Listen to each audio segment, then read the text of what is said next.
Bismillahirrahmanirrahim. Allahumma sholli wa sallim ala sayyidina Muhammadin wa ala alihi wa sahbihi asmain. Nama ba'du. Ingkang sangat kula hormati Mbah kawula Bunyai Hajah Jamil Abdul Hamid sedanten keluarga li akhwas li saki sedanten ingkang kula hormati. Wabil khusus Ki Haji Abdul Rauf Maimun Zubair ingkang kula hormati sedanten ingkang kula hormati. Kawula makili keluarga ngaturaken matur nuwun sanget atas rawuh jenengan teng Walimatul Khitan. Pernah sakjane boten Pak Lek kula nimbali lek akhwas niku Mbah. Cuma wedi dadi tuwa terus kula ngundang lek. Mergi top koe beliau sama dengan Mbah kawula, Mbah Fatimah. Terus kula niku generasi ke-6 saking Mbah Umar. Kula ibu Mbah Fatimah, Mbah Kholik itu nama lainnya Mbah Idris, nembe Mbah Umar. Mbah Umar niku garwane Mbah Maimunah, Mbah Yunipun Mbah Bedowi. Terus kula mestine nimbali niku Mbah. Sing badhe kula aturaken teng mriki, mergi kula diminta mauidhah hasanah. Kula badhe nerangaken masalah wirasah nabawiyah.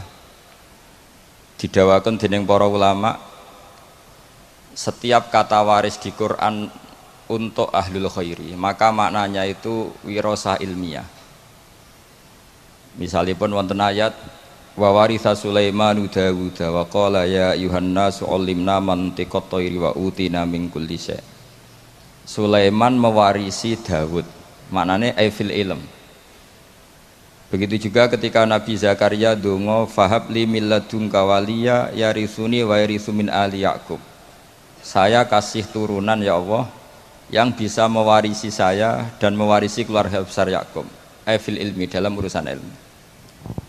Sehingga kula sangat berharap dan insya Allah mesti kabul zuriyah saking umumipun Mbah Sambu, khususipun saking Mbah Dawi. Sedanten maris saking Mbah Dawi itu fil ilmi. Cek ilmu tasawuf, cek ilmu fikih, cek ilmu politike. Pokoknya sementing itu ilmu. Karena saat ini kathah tiang nganggep waris niku namung waris maliyah utawi waris-waris kebesaran. Kula sangat emut. Kula ini termasuk pendokumen fikih-fikihipun Mbah Dawi karena selain beliau pernah mbah saya juga saya murid Mbah Maimun, Mbah Mun yang sering cerita tentang fikihnya Mbah Dawi, Mbah Maksum dan fikih-fikihnya Mbah Muhaimin. Sehingga kalau gadah data-data fikih yang valid ingkang saged kula aturaken teng mriki. Kenapa saya cerita ini? Karena niki wonten Le Aska ingkang bin Akhfas bin Hamid bin Bedowi saterusipun dugi Mbah Sambu. Semua niku gadah khazanah fikih sesuai zaman masing-masing. Kalau tesemut Abdul Hasan Asyadzili ngendikan api-api ibadah sirri, ibadah sing ora ketok. Tapi masalahnya ahlul ma'asi azharu ma'asiyahum. Orang-orang maksiat itu kalau maksiat itu di depan umum ngedeng. Maka kata beliau fa'alinu ya ahla ta'at ta'atikum. Maka kalian yang taat harus menampakkan ketaatan kalian. Ini penting kalau aturaken, kalau sering guyon teng pundi-pundi. Kalau banyak TKI ke Jepang, ke Korea atau ke Taiwan, itu mereka tahu penyalurnya karena ditulis. Penyalur tenaga kerja ke Korea, ke Jepang, ke Taiwan, dan mereka berbondong-bondong ke sana. Harusnya santri-santri alumni Al-Wahdah juga ditulis saja. Penyalur kebaikan, konsultan Pondok Al-Wahdah. Tulis saja ahli Fathul Qorib, kelas medium. Nanti kalau bab yang nggak bisa tulis saja, maaf hanya bisa bab sholat. Sehingga nanti orang yang mau konsultasi itu tahu tempatnya. Selama ini orang-orang soleh itu terlalu sopan sehingga tidak diketahui. Coba misalnya jenengan istrinya mau kelahiran, nggak ada tulisan bidan, itu nyari ya kesulitan. Dokter-dokter itu terang-terangan dokter umum, kalau merasa pinter ditulis dokter spesialis. Sehingga orang kalau nyari itu jelas. Kepolisian juga ditulis kantor polisi, sehingga orang kalau nyari jelas.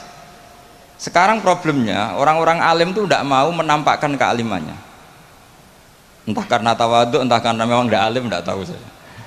Tapi yang jelas orang akan kesulitan mencari.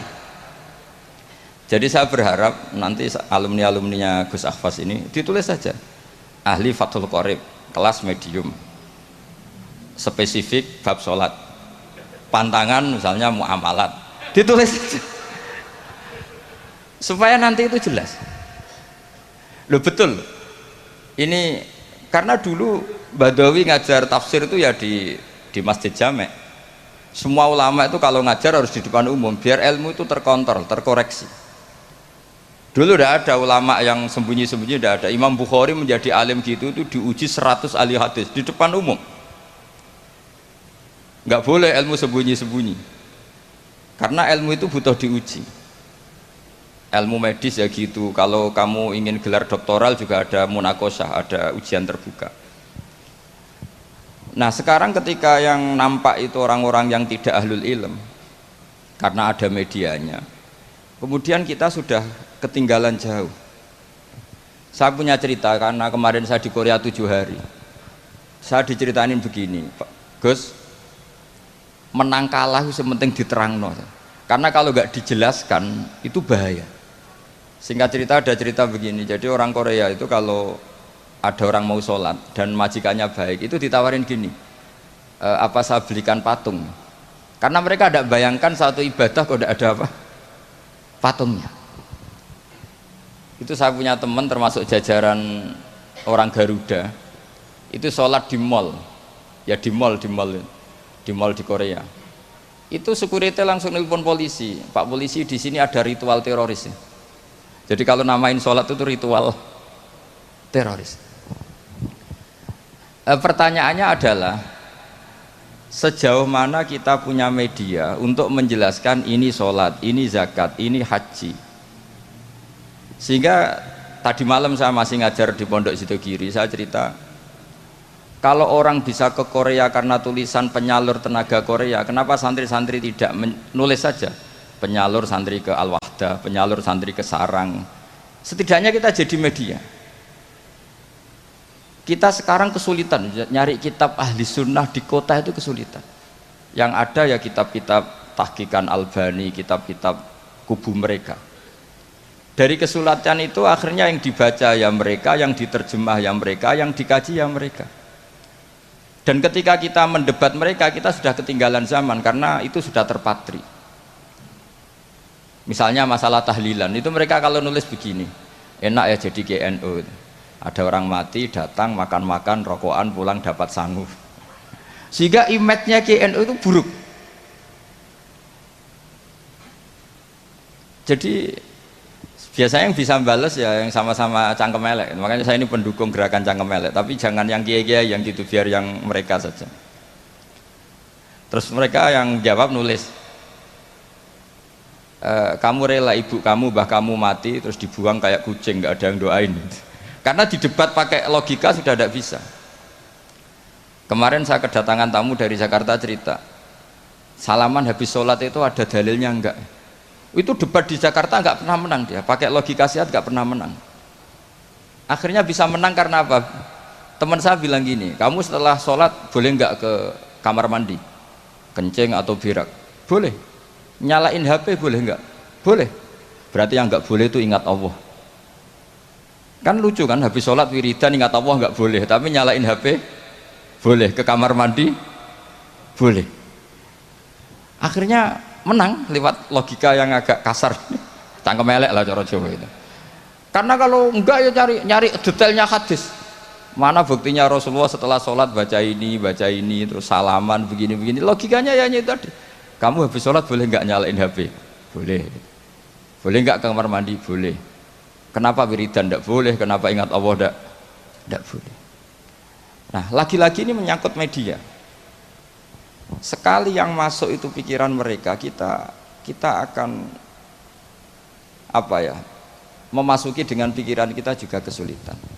Ini yang kita paling khawatirkan. Kita semua ini tidak melakukan perintah Rasulullah SAW, yaitu ada hadis idza zuharatil fitan wal bid'u falyudhiril alim ilmahu wa illa fa alaihi la'natullah wal malaikati wan nasi ajmain. Ketika bid'ah sudah banyak, sudah sangat-sangat muncul, maka semua orang alim harus menampakkan kealimannya. Kalau tidak maka kena laknatullah wal malaikati wan nasi ajmain. Karena tadi coba konsultan apa saja di kota itu ada, yang belum ada itu konsultan Fathul Qorib. Sampai cari di kota apa, mulai tukang gigi, dokter gigi, apa saja ada, kecuali tulisan konsultan Fathul Qorib. Jadi harusnya ditulis saja konsultan Mizan Kubro. Kalau alumni Al-Wahdah konsultan fikihnya Mbah Bedowi, konsultan Thariqah Syadiliyah. Menurut saya itu bagus. Setidaknya orang yang seneng itu mau tanya, yang hasud neliti, nggak masalah. Saya yang dikatakan orang alim seneng itu bukan karena apa-apa. Yang seneng ingin niru alim, yang hasud takjak kompetisi. Ben seru. Sehingga dua-duanya baik menurut saya. Karena tadi yang seneng biar niru, yang hasud dijak nopo kompetisi. Tak suruh baca di depan saya. Ini penting saya utarakan karena sekarang itu Masya Allah betul. Saya termasuk orang yang bangga dengan tradisi lasem. Karena hubungan dzurriyyah tadi, dzurriyyatan ba'duha min ba'd itu kental sekali. Kenapa saya bangga? Karena Mbah Mun juga gitu. Mbah Mun tuh bangga betul dengan mbah-mbahnya, dengan leluhurnya. Saya pernah ditanya sama seorang alim, Gus, apa dalilnya orang tasyarruf bisyarofil ansab? Orang bangga dengan nasabnya. Saya bilang ayatnya adalah wattaba'tu millata abai Ibrahim wa Ishaq wa Yaqub. Nabi Yaqub, Nabi Ibrahim, Nabi Ishak itu adalah leluhurnya Nabi Yusuf. Sebetulnya beragama Islam itu ya berdasar agama Islam itu agama yang benar. Tapi kata Nabi Yusuf, wattaba'tu millata abai, saya mengikuti cara beragama mbah-mbah saya. Yaitu beliau menghitung mulai Ibrahim, Ishak, Yakub. Karena Yusuf bin Yakub bin Ishak bin Ibrahim. Nah, kenapa niru agama ini harus ada masternya? Saya ngaji di Jogja, padahal Jogja itu kota yang jarang menerima wasilah. Saya bilang begini, saya masih ingat betul dawuh Mbah Mun itu. Pangeran itu orang mangan ra ngombe. Pangeran itu la yakul wala yasrob wala yanam dan seterusnya. Sehingga kebaikan itu tidak bisa niru Allah karena Allah ini qadim. Allah itu enggak tertirukan karena Allah itu mukhalafatul hawadis. Yang bisa ditiru, yang bisa ditiru itu ya makhluk. Sehingga Allah dawuh ihdinas siratal mustaqim, bukan siratoka tapi siratal ladzina an'amta alaihim. Jalannya mereka yang telah engkau beri nikmat. Jadi kita niru Mbah Hamid, niru Mbah Bedowi, niru Mbah Abdul Aziz sampai Mbah Sambu sampai Syarif Hidayatullah sampai Sunan Bonang dan seterusnya.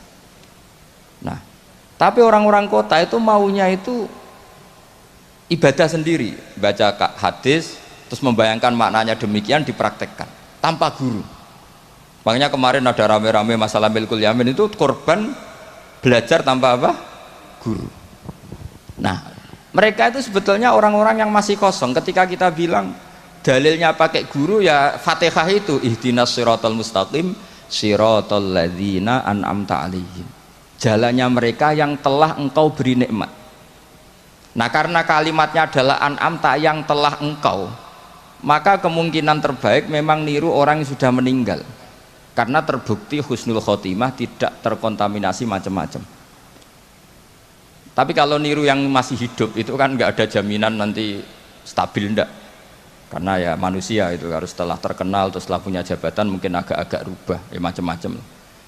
Jadi ini penting saya utarakan, sehingga sebetulnya Islam kota, saya ini merasakan dakwah di Islam kota itu ketika kita punya dalil ya tadi dalilnya wasilah apa, dalilnya mengikuti guru apa. Sementara ini kan santri-santri hanya punya dalil mengikuti guru, dalilnya taklim muta'alim. Mereka dari awal anti taklim muta'alim, mereka tidak respect karena mereka orang-orang yang ya agak-agak liberal. Tapi ketika saya jelaskan dalilnya ikut guru sampai sanad ila Rasulillah adalah apa? Ihdinas siratal mustaqim siratal ladzina an'amta alaihim, mengikuti jalan mereka yang telah engkau beri nikmat. Mereka menerima. Karena tidak mungkin kita niru cara makannya Allah. Allah tidak makan. Kita niru guru-guru kita bahwa makan niatnya at-taqawi alal ibadah, niat supaya kuat ibadah. Kita nikah niru para nikahnya orang soleh supaya ditaksiri ummati Muhammadin sallallahu alaihi wasallam, untuk memperbanyak umatnya Rasulullah sehingga banyak orang alim. Coba zuriyahnya Mbah Dawi saja berapa yang alim, ada Gus Naji, ada macam-macam. Zuriyahnya Mbah Umar, ada Mbah Hamid Pasuruan, macam-macam. Sehingga kita nikah ngikuti ulama-ulama dulu. Ini murni litaksiri ummati Rasulillah, litaksiri sajidin, litaksiri roki'in, litaksiri da'ina ilallah. Sehingga kita ngikuti. Makanya terus kita ekstrim sekali punya kaidah man ta'allama bila syaihin fasayhuhu setan. Orang belajar tanpa guru, gurunya setan. Dan sekarang terbukti banyak penulisan yang nggak karu-karuan karena pasti usul-usulnya itu ngaji tanpa guru. Makanya dulu Mbah Hamid Bedowi itu masyhur. Semoga ini nggak ditiru Gus Ahfaz, ini kebaikan tapi nggak perlu ditiru karena zaman era itu memang masih lazim. Kalau ada orang kuliah kok tentang keislaman itu kata Mbah Hamid, ji anak sekolah ning ndi? Teng ITB, Mbah. Ya sadok ning ITB paling otak-atik sekrup. Tapi nak ning kono otak-atik agama. Jadi beliau itu lucu. Jadi kalau orang nasional itu malah beliau seneng kalau kuliah di listrik, di mesin, karena yang di otak-atik hanya skrup gitu. Tapi kalau orang-orang kebanyakan kok kuliah di yang berbau agama itu nggak boleh karena takut yang udah di otak-atik itu agama. Itu menurut saya satu kearifan, tapi Gus Hafaz jangan niru itu, nanti orang banyak salah paham karena eranya berbeda. Tapi itu menurut saya itu satu kearifan, betapa arifnya guru-guru kita, mbah-mbah kita. Agama ini satu kebaikan, tapi tetap saja yang ngelola harus orang-orang yang kredibel. Kalau ndak ya ndak karu-karuan. Saya ini termasuk tim tafsir. Itu paling kesulitan itu nafsirkan ayat-ayat yang menjadi jargon mereka, karena secara zahir maknanya itu menguntungkan mereka. Saya ulang lagi, karena secara zahir itu maknanya menguntungkan mereka. Sehingga saya dulu ketika ditawarin jadi tim tafsir di UII, saya bilang saya mau asal fikihnya diserahkan saya. Berapa persen Pak? Ya 100%, kalau enggak saya tidak mau. Kenapa demikian? Sekarang tuh ada kelompok tekstualis, sehingga yang enggak ada di Quran ya halal. Misalnya Quran enggak mengharamkan tikus, mas, ya tikus berarti halal. Jadi yang enggak ada di Quran ya halal, kan kacau. Saya sering bilang ke mereka, nggak ada apa tidak tahu. Kalau nggak ada ya beda kalau sama dengan tidak tahu. Mereka itu kalau ngitung jumlah yang halal itu hanya pakai ayat kulla ajidu fima ukhiya ilayya muharraman ala ta'imi yatamu sak terus itu. Tentu pengecualiannya hanya 3, hanya lahmal khinzir dan seterusnya, itu 3 itu tok. Tapi mereka tidak hafal bahwa di antara aturan umum Quran itu adalah wa yuharrimu alaihimul khobais. Dan di antara ciri utama Rasulullah Muhammad adalah mengharamkan semua yang menjijikkan. Jadi tikus itu kira-kira kamu jijik enggak? Kotoran manusia jijik enggak? Kencing manusia itu jijik enggak? Ini sesuatu yang pasti haram karena termasuk apa? Al-khobais. Terus begini contoh dalam fikih lagi. Ini contoh terakhir, teman tenang saja. Habis ini karena saya dipesan sambil nunggu Habib Anis ini. Orang menikahi mbaknya sekaligus nikahi adiknya kan tidak boleh. Al-jam'u bainal ukhtain. Jadi istri kamu pertama mbaknya sekaligus nikahi adiknya fi nikahin wahid, dalam nikah satu itu tidak boleh. Dan itu Quran hanya membicarakan itu, wa antajma'u bainal ukhtaini. Di antara yang dilarang adalah menikahi mbak sama adiknya bersamaan. Andai kan itu diterjemah bebas, maka terus nanti ada ayat di berikutnya wa ukhillalakum ma waro'adalikum, selain itu halal semua. Kan nggak kebayang misalnya orang menikahi perempuan dan budenya, orang menikahi perempuan dan mbahnya, dengan alasan itu di Quran tidak ada. Maka saya berkali-kali bilang saya mau ikut tim tafsir asal fikihnya saya. Akhirnya ya saya terjemah wa antasma'u bainal ukhtain, dan tidak boleh mengumpulkan mbak dan adiknya. Saya tambahi sendiri dalam kurung juga perempuan dan budenya, juga perempuan dan bulenya, juga perempuan dan mbahnya, atau semua perempuan yang punya hubungan mahram. Harus ditambahi seperti itu. Karena dalam ilmu balaghah wa antasma'u bainal ukhtain adalah zikrul ba'di wa iradatil kul, menyebut sebagian. Jadi contoh haram adalah mengawini mbak dan adiknya. Itu hanya contoh saja, sebetulnya termasuk mengawini perempuan dan budinya, mengawini perempuan dan buliknya, perempuan dan mbahnya. Nah, cuma pikirannya Quran kan begini, yang potensi orang syahwat itu kan mbak sama adiknya, sama-sama cantik masih muda. Kan nggak kebayang misalnya Sri itu umur 17 tahun, kamu kawini bersama mbahnya yang umur 70 tahun. Maka Quran tidak perlu melarang, ini kalau asal orang waras kan nggak kebayang nikahin cucu dan mbahnya, sehingga Quran tidak perlu melarang itu karena pasti orang waras itu tidak akan melakukan. Jadi yang diperingatkan tuh jangan nikahi mbak dan adiknya karena potensi sama-sama masih cantik. Tapi kalimat ini pun, ini penghormatan saya kepada Mbah Bedawi, pada keluarga ahlul ilmi, kalimat ini pun maknanya hanya seperti itu. Maka Rasulullah ketika ayat itu turun langsung ngendikan, ditambahi wala bainal mar'ati wa ammatiha wala bainal mar'ati wa kholatiha. Begitu juga nggak boleh nikahi perempuan dan buliknya, perempuan dan budinya.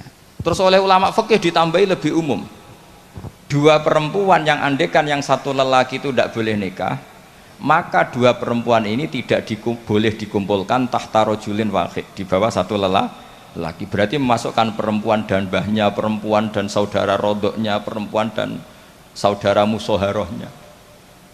Nah sekarang bayangkan misalnya orang hanya baca Quran, yang haram itu hanya nikahi perempuan dan adiknya atau perempuan dan mbaknya, wa antasma'u binal ukhten. Tapi kalau perempuan cantik, budenya cantik, nggak apa-apa lah bersamaan, kan tidak ada di Quran. Itu bisa celaka kalau seperti itu. Dan makanya saya berharap Pondok Al-Wahdah mengkader gimana supaya semua mufassir itu faqih. Jangan karena dia belajar lughat, misalnya sekolah kuliah adab, kemudian dia menekuni tafsir hanya berdasar dia punya otoritatif di dalam ilmu adab atau ilmu balaghah, ilmu sastra Arab. Itu bahaya betul. Makanya saya ini kampanye sebesar-besarnya supaya penafsir Quran itu syarat utamanya itu tahu fikih. Karena yang pokok dalam Quran itu fikih. Tanpa fikih itu tidak bisa. Saya punya sekian contoh. Dulu Imam Syafi'i mengatakan begini, orang yang tayamum karena nggak ada air, syaratnya itu tolabul ma', mencari-cari air. Setelah mencari-cari baru boleh tayamum kalau ternyata nggak ada air. Ketika ditanya, mat dalil ala dalik, lalu dalilnya apa? Imam Syafi'i jawab, falam tajidu ma'an. Kemudian mereka tidak menemukan air. Terus kata beliau, la yuqalu liman lam yatlub lam yajid. Dalam bahasa tidak mungkin orang yang tidak pernah mencari kemudian dikatakan tidak menemukan. Di mana-mana tidak menemukan itu setelah mencari. Jadi semudah itu kalau orang alim menafsirkan Quran. La yuqalu liman lam yatlub lam yajid. Enggak mungkin orang yang enggak pernah nyari kemudian dikatakan tidak menemukan. Maka syarat tayamum li faqdil ma, tayamum karena enggak ada air, syaratnya pertama adalah mencari-cari air. Baru setelah nggak ketemu boleh tayamum. Idla yuqalu liman lam yatlub lam yajid. Karena tidak mungkin secara bahasa kalau bagi yang nggak mencari dikatakan lam yajid. Masya Allah wasallam Habib Anis. Jadi ini sesuai perjanjian karena sambil nunggu Habib Anis. Jadi ini saya tambahin paling 5 menit lagi. Monggo ahlan wasallam. Jadi saya mohon sekali sama muhibbin-muhibbinya Mbah Dawi, Mbah Hamid, Gus Akhfas, Gus Zaki, tolonglah maklumatkan bahwa kalian semua adalah hamalatul wahyi, warasatun nubuwah. Sehingga ini penting sekali karena tanpa itu tidak diketahui. Diketahui itu penting sekali. Gak apa-apa, sampai tulis saja alumni-alumni Al-Wahdah, Konsultan Fathul Qorib. Tulis saja. Misalnya kalau di Plang Malu, ya tulis di WA atau di status ahli Fathul Qorib. Nanti yang seneng ya ngaji, yang hasud bully, gak apa-apa. Yang penting menjadi maklum bahwa kitab ini masih hidup, pecintanya masih banyak. Saya punya pondok di Sragen itu pernah ditanya, Gus kenapa namanya pondok Fathul Qorib? Sekarang bilang ahli sunnah wal jamaah itu kadang beda dengan kita cara ahli sunnah wal jamaah. Mau bilang Islam Nusantara nanti kalau ditanya sataf tariku umati begini-begini tidak ada yang termasuk Islam Nusantara, malah bingung lagi saya. Tapi kalau Fathul Qorib itu mesti orangnya ahli sunnah wal jamaah karena khas. Saya di Sragen punya pondok 2, yang satu tak namai Fathul Qorib, yang satu tak namai Aqidatul Awam, karena itu khasnya pesantren. Karena kalau dinamain pondok Imam Bukhari. Sekarang banyak orang nggak berani baca Imam Bukhari karena orang Wahabi kalau dalil ya pakai hadis sahih Bukhari lah. Pengapesan orang NU itu hadis sahih. Jadi ya kasihan Imam Bukhari. Sebenarnya Imam Bukhari itu tidak milik mereka. Tapi gara-gara kita tidak baca Bukhari, mereka yang baca seakan-akan mereka yang tahu hadis sahih, kita yang tidak tahu. Ini penting saya utarakan sehingga saya masih punya rencana nanti baca Bukhari itu. Karena ya supaya mereka tahu kalau Bukhari itu milik kita, tidak milik mereka atau milik semua orang Islam. Akhirnya apa yang terjadi sekarang? Kita umatnya Rasulullah diadili oleh dawahnya Rasulullah sendiri. Saya sering ketemu mereka yang takfiri bilang ini kafir Pak, hadisnya ini. Saya bilang gini, laukana Rasulullahi hayyan lama rodiya ayyufarraqa huwa wa ummati. Andaikan Nabi itu hidup, pasti tidak ridho beliau kamu pisahkan dengan umatnya. Kamu mengkafir-kafirkan orang lain berdasar hadisnya Kanjeng Nabi. Itu artinya kan apa? Nabi kamu pisahkan dengan umatnya berdalil dawuhnya Nabi sendiri. Kebayang nggak kamu memisahkan Badawi dari santrinya berdasar dawuh Badawi sendiri? Semua nabi, semua kiai, semua wali itu asadun nasi syafaqatan li ummatihim. Orang yang sangat sayang kepada umatnya.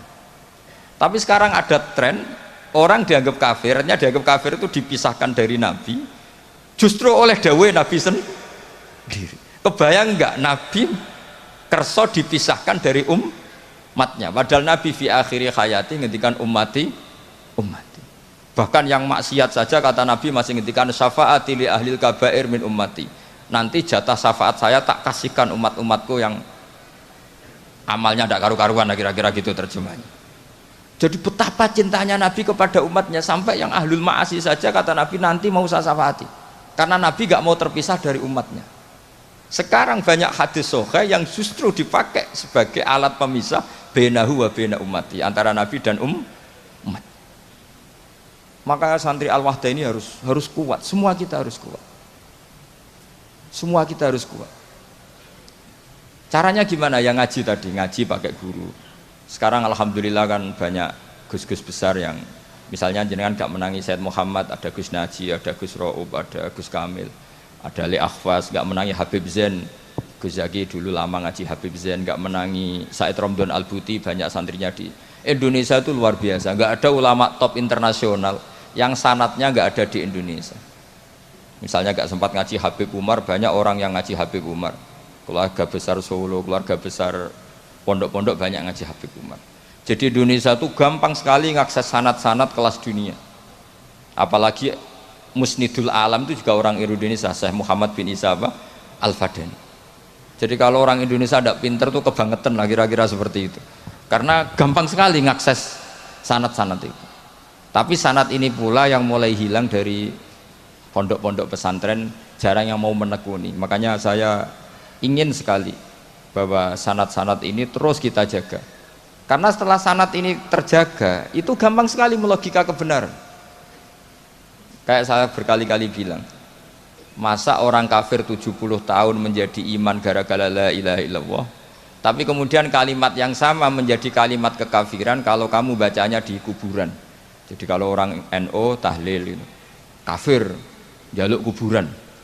Itu kata Said Muhammad dulu kalau guyon masyhur itu. Mbok takoki sik, ndekne jaluk kuburan apa malah ndongakno kuburan. Padahal doanya kan malah Allahumma ighfir lahu wa'afi wa'fu anhu. Justru kuburan ini yang didoain, tapi mereka lihat dari jauh karena begini dikira kita minta kuburan, padahal hakikatnya kita mendoakan yang ada di kuburan. Ini secara teori penelitian sudah gagal. Wong neliti saja tidak mau, observasi saja nggak mau. Coba kalau mereka neliti, ternyata mendoakan yang ada di kuburan, bukan minta kuburan. Semua orang NU misalnya kalau ziarah doanya gimana? Allahumma ighfir li sayhina, Allahumma ighfir li ummina, Allahumma ighfir li abina. Itu minta kuburan apa mendoakan mayit yang ada di kuburan? Mendoakan. Tapi mereka menuduh kafir, katanya kita minta sama kuburan karena melihatnya dari jauh. Karena begini dilihat dari jauh, oh minta kuburan kan gitu. Ini secara penelitian kan sudah kacau. Dan makanya saya minta sekali tradisikan tahqiq dan sanad-sanad yang mudah kita dapat, semoga diakses, dimuasalah secara baik, disambung secara baik. Saya kira demikian karena ini Habib Anies Darawuh sesuai kontraknya. Kalau beliau sudah rawuh karena memang semuanya menunggu beliau. Saya mohon maaf atas semua kesalahan dan saya derek senang atas walimatul khitan ini karena ini ajang silaturahim, ajang sambung keluarga, baik keluarga secara nasab maupun keluarga secara sebab yaitu para santri dan para muhibbin. Assalamualaikum warahmatullahi wabarakatuh.